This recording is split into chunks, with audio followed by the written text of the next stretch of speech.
Assalamualaikum warahmatullahi wabarakatuh. Perkenalkan, nama saya Dea Mararajiza dari kelas PTIKA. Di sini saya akan mereview jurnal yang telah saya baca untuk memenuhi tugas mata kuliah Elektronika Dasar. Judul jurnal yang saya baca yaitu Pengembangan Sistem Pembangkit Listrik Tenaga Gelombang Laut Berbasis Keseimbangan Groscop, yang diambil dari Jurnal Surya Energi volume kelima nomor 2 halaman 50-54 pada tahun 2021 bulan Maret. Di sini penulisnya itu yang pertama dari Sri Agustina, jurusan Teknik Elektro Fakultas Teknik Universitas Sriwijaya. Yang kedua yaitu Muhammad Yusuf, jurusan Teknik Elektro Fakultas Teknik Universitas Sriwijaya. Yang ketiga Suci Dwi Jayanti, jurusan Teknik Elektro Fakultas Teknik Universitas Sriwijaya. Yang keempat, ada Muhammad Otong, jurusan Teknik Elektro Fakultas Teknik Universitas Sultan Ageng Tirtayasa. Dan yang terakhir yaitu ada Bakti Yudo Suprapto dari jurusan Teknik Elektro Fakultas Teknik Universitas Sriwijaya. Selanjutnya yang akan saya bahas yaitu bagian pendahuluan, yang dimana di dalam pendahuluan ini yang pertama berisi tujuan, yang kedua latar belakang atau alasan, yang ketiga metode yang digunakan, serta yang keempat masalah yang akan dijawab. Yang pertama yaitu ada tujuan. Tujuannya untuk mengembangkan potensi energi alternatif yang terbarukan serta ramah lingkungan. Yang kedua ada latar belakang.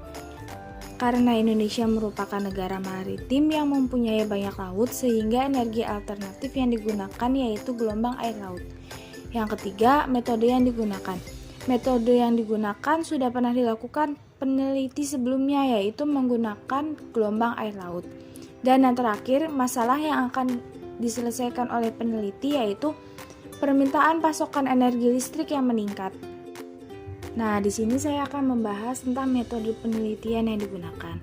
Metode yang digunakan yaitu menggunakan sumber daya alam yang tidak dapat diperbaharui sebagai sumber alternatif, yang dimana pengujian pembangkit listrik tenaga gelombang air laut tersebut dilakukan di Sungai Musi. Pembangkit listrik tenaga gelombang air laut yang dirancang menyerupai sebuah kapal agar gelombang laut dapat mengenai pelampung, yang dapat membuat gimbal bergerak memutar dengan menggunakan sebuah wadah plastik dan pipa paralon, yang dimana metode ini sudah pernah dilakukan oleh peneliti sebelumnya. Cara kerja sistem dikelompokkan menjadi dua. Ada perancangan sistem, dan ada pengujian sistem. Yang pertama yaitu perancangan sistem. Pada tahap perancangan sistem, motor menggerakkan valve. Tahap pertama adalah menggerakkan valve menggunakan motor DC 400 rpm 12 V. Valve akan berputar dengan kecepatan tinggi. Selanjutnya, gelombang laut menggerakkan pelampung. Pada tahap ini, gelombang laut menggerakkan pelampung yang membuat ketidakseimbangan sistem valve, sehingga valve berputar dari arah gelombang laut. Gimbal berputar. Pada tahap ini, karena akibat adanya ketidakseimbangan pada sistem valve, membuat gimbal berputar dengan kecepatan rendah. Kecepatan gimbal berpengaruh pada besar kecilnya gelombang laut. Selanjutnya, ada PTO generator menghasilkan tegangan.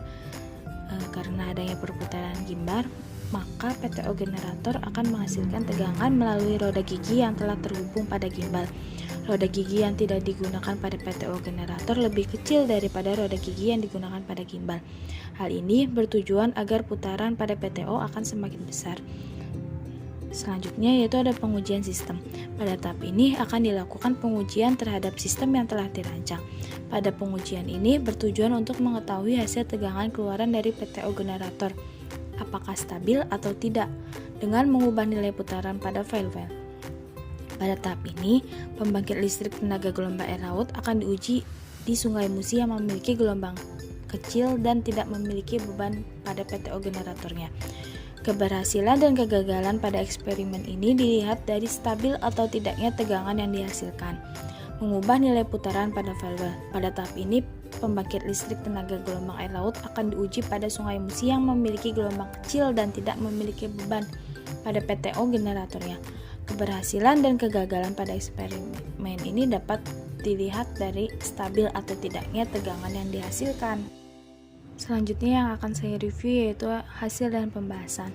Solusi yang dapat diberikan berupa membuat alat yang dapat membantu kebutuhan energi listrik menggunakan tenaga gelombang air laut atau sumber daya alam yang tidak dapat diperbaharui. Penelitian menggunakan cara untuk menguji yaitu pada saat gimbal berputar dan menggerakkan PTO generator. PTO generator hanya mampu menghasilkan tegangan sesaat, kemudian hilang karena tegangan yang dikeluarkan belum mampu disimpan di dalam kapasitor. Oleh karena itu diperlukan rangkaian pengendali tegangan PTO generator agar tidak langsung hilang, yaitu dengan menambahkan jembatan dioda dan kapasitor serta penggunaan DC to DC voltage converter.